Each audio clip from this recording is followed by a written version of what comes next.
So thank you so much for the introduction. And I've been so lucky to be able to train with both Carl June and Michel Sadelain, who've really formed me as a scientist. And I'm used to having my slides in front of me and I can't see anything, so I'm going to have to periodically turn around and look at what I'm seeing. So I want to introduce you to my favorite cell. This is the T cell. This is a cell I fell in love with before I even met my husband. And the reason I fell in love with it is because it has these two amazing properties. It can kill, which I'm showing here with a sword, and it also has long-term memory, which means it has the potential to be curative. It remembers what it's seen before. And T cells aren't really born knowing what to see and what to not see, right? They're so powerful. So they have to learn to ignore your normal cells. But they have to actually be able to treat infected cells, and those are the ones that they're really most trained to kill. But they only recognize you versus non-you. And so they can also reject organs, which is why organ transplant can be complicated.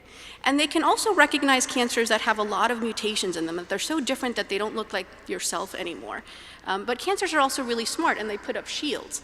And we've learned how to block those shields with things like checkpoints. This is the anti-PD-1, anti-PD-L1, nivolumab, ipilimumab, pembrolizumab, et cetera.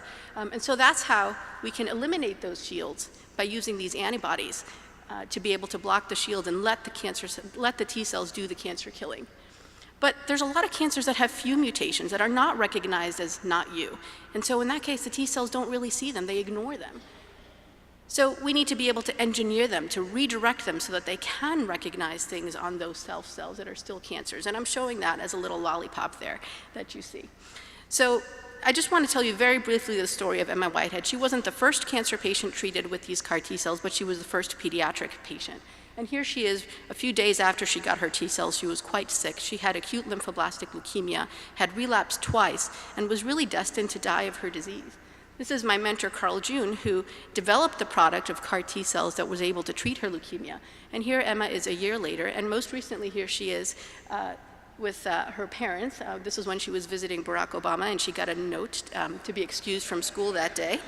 And here she is now. She just celebrated her 5 years cancer-free.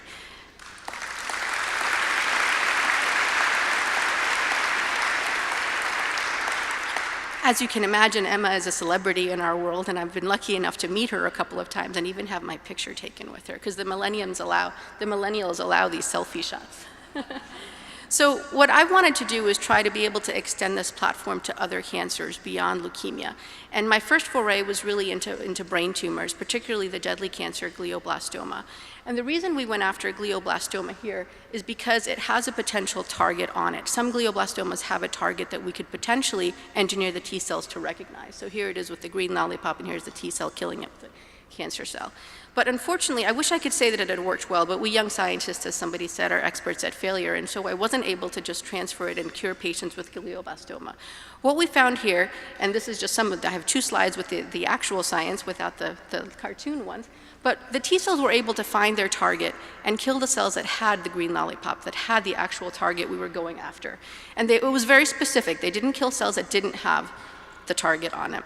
But the glioblastoma had lost some of that target, and so we weren't able to have meaningful clinical benefit for those patients. We also found that the cancer not only had lost the target, it had also erected new shields. And so here we are seeing that the T cells were able to get into the tumor. They were the ones that we had engineered, but there were 3 new shields that had been up. The PD-L1 was up, the TGF-beta was up.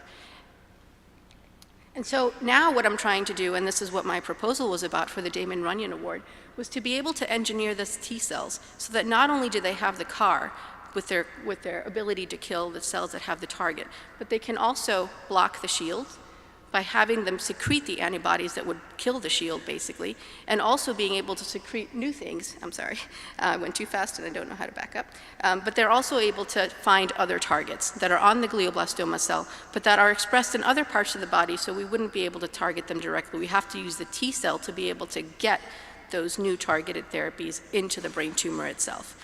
And so we're hoping that by doing this further engineering of the T cell, we'll be able to overcome the problems that we saw the first time. So we'll be able to block the shields and have the T cells be able to kill other targets. And that's my story, and thank you very much for your funding and your attention.